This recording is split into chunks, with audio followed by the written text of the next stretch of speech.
我们谈先生文的写作跟张爱玲是完全不一样。张爱玲是变化多端多彩多姿，简直是珠光宝气浑身都是欣喜。而我们的沈从文呢，只是一件衬衫一条长裤，恐怕连一个出色的腰带都没有，完全的束缚完全的不一样。而且他用的词汇有的时候还是很旧很旧的词汇他用接我们现在是说吧，一件事都有都，哎呀，这个人都是一样了，他的接一样，不用都可以还有一个故讲故事书的故故事，所以我们现在这个是所以才这样子是吧？所以他就变成了好人了他用故真的是蛮旧的，但是有它的特点，我们就是会为他的束缚而欣赏，甚至于感动。我们来看看他的写景首先看那个变成的景小溪流下去，绕山主流，越山里便汇入塔中大河。人若过溪，越小山走去，这是一里路，就到了茶中城边。溪流如弓背溪流像弯弯的像个弓背；山路如弓弦，山路像那个弓的弦故远近故我们的一定是所以吧因此他用故远近的小小的差异。小溪宽若2丈，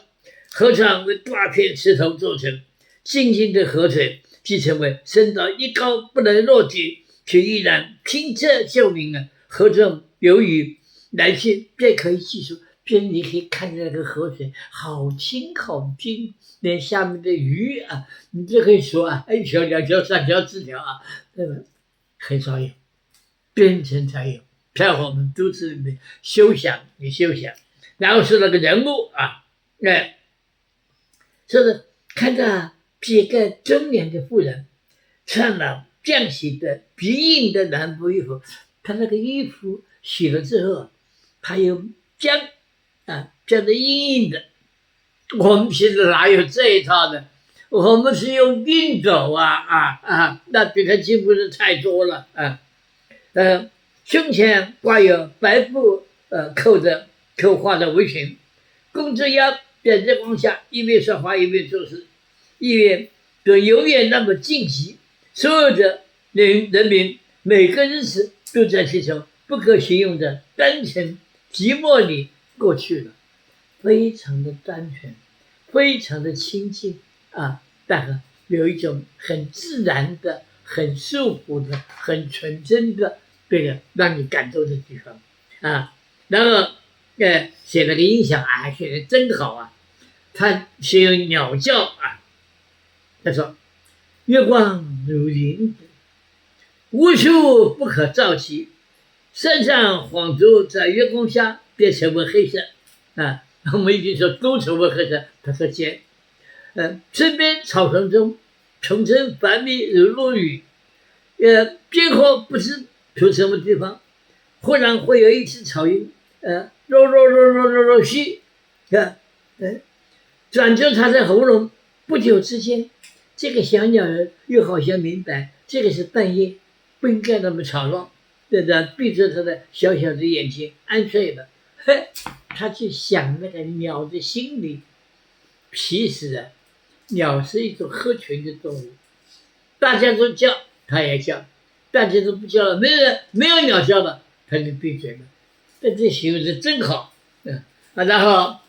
就是写这个翠翠听到老大老二唱歌，在这附近比赛唱歌的这种情形现在也不错，就是翠翠不能忘记祖父所说的事情，梦中灵魂为一种美妙的歌声浮起来了，仿佛轻轻的各处飘着，上了白塔，下了菜园，到了船上，又飞穿过悬崖的半腰，去做什么呢？去摘虎耳草。